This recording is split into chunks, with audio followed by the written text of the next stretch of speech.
We have to meditate every day, just like washing our hands or just like cleaning our teeth. We have to, in the morning time, meditate, and also in the evening, we have to meditate. We have to meditate both the times. Otherwise, we cannot rise, we cannot grow. Just to think that we are realized souls, we do not become. This cleansing has to be done every day, in and out. And this is why none of the experiences which are described are felt sometimes in Sajoga. And people ask, Mother, how is it we don't feel the khichdi? Because your attention is not also there where it should have been. So one has to try to meditate in such a manner that this working of the Kundalini is facilitated. The chakras are cleansed out, and ultimately you are in a state of meditation. It's not question of how to go into meditation,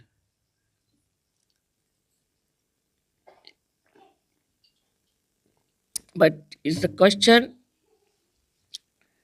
how to be in meditation all the time.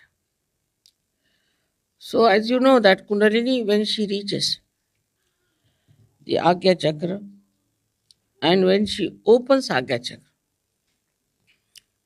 then you can be in thoughtless awareness. Then you don't think. Thinking just stops. You watch everything, just watch. But you do not get involved into what you are watching, but you just watch. And that watching itself gives you the growth with it. Think of the tree which is, say, in a turmoil or during earthquake.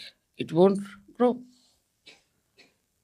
When the earthquake stops, everything becomes quiet, everything is peaceful, then only the tree can grow. In the same way, our growth can only take place if we are peaceful within ourselves. So, for a Kundalini growing wider and wider and rising higher and higher, first thing is we must have peace within ourselves. But this peace is possible if you can make ready peace with others. If you cannot make peace with others who are in Sajoga, who are in the collective, if you are in a turmoil, this Kundalini can never rise.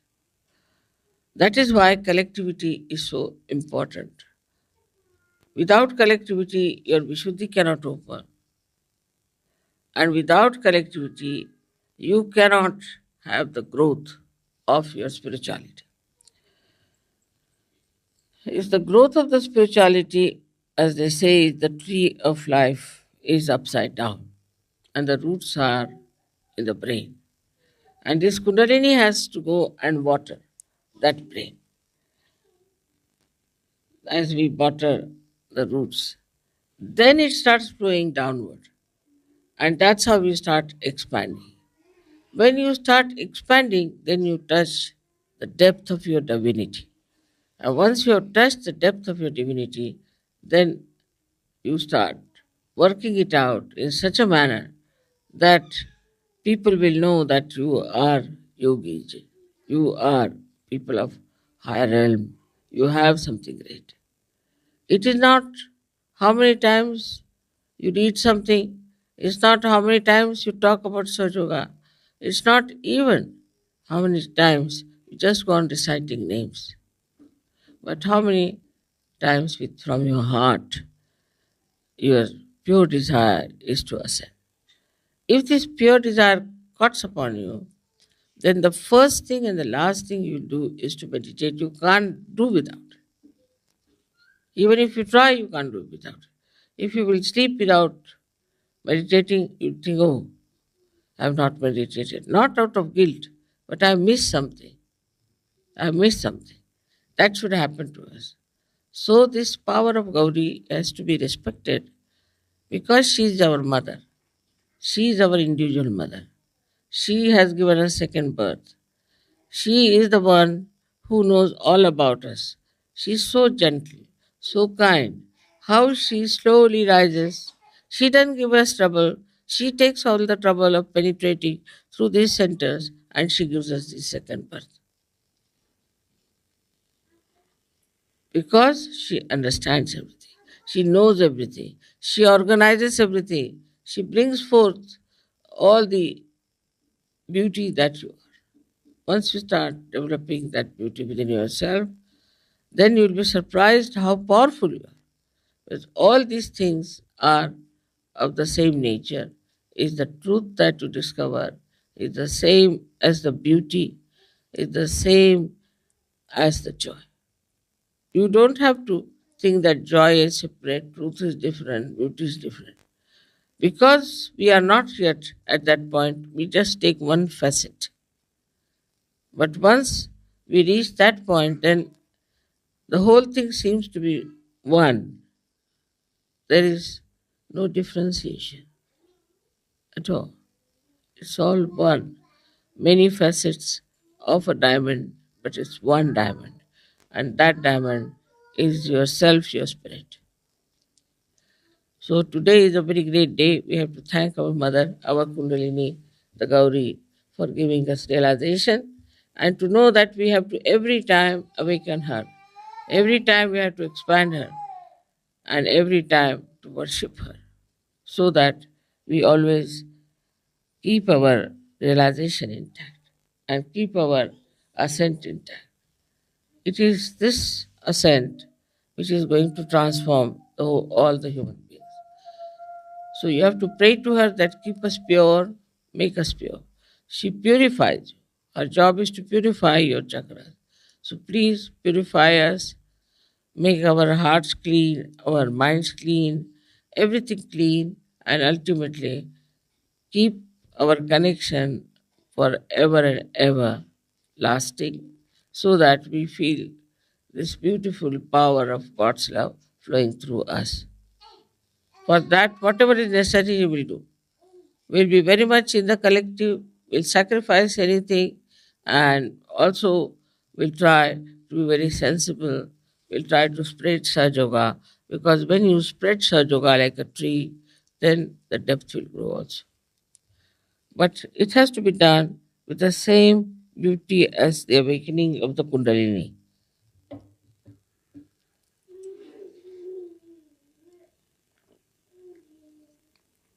She has not troubled you. She has not given any problems to you. So, from that, one has to learn that we have to behave in a manner the way Kundalini is so gentle, so sweet, so nice, so effective, and she brings our life to some meaning. She completes the meaning of our life. She completes our desires and she takes us to a point where we start seeing the whole thing, the whole universe as one, all human beings as one. She gives us collective consciousness. All this work is done by Kundalini alone. Of course, if she does not go to any chakras and does not awaken any deity, we cannot even have the fruits of those chakras being awakened. So it is all her work, all her ascent, all her uh, understanding and wisdom which has given us this beautiful uh, state that we call ourselves as yogis. So I would request you all to pay attention to your Kundalini. Try to raise her all the time. See that you get your vibrations. Also see that not only that you get your vibrations all right, but also for others you have a different attitude. Do not criticize others. Do not say anything about uh, how wrong they are, but just see how right they are and what good they are capable of. She is a virgin and still so wise. In the same way, we have to be very wise, very sensible. We cannot afford to waste our time now because we have to save the whole world. It is our responsibility. If we do not now work out even our own chakras, we cannot help anyone. So, first of all, we must work out our own chakras and then we can help the whole world. It's not something like a cult or an organization where you just say, I belong to this cult or this organization, so all right, I'll be saved by God. That's not promised in such a way. There's nothing like a ticket to heaven. It has to be worked out. You have to work it out and work it out with full understanding as to what is this Kundalini is and how she works. May God bless you.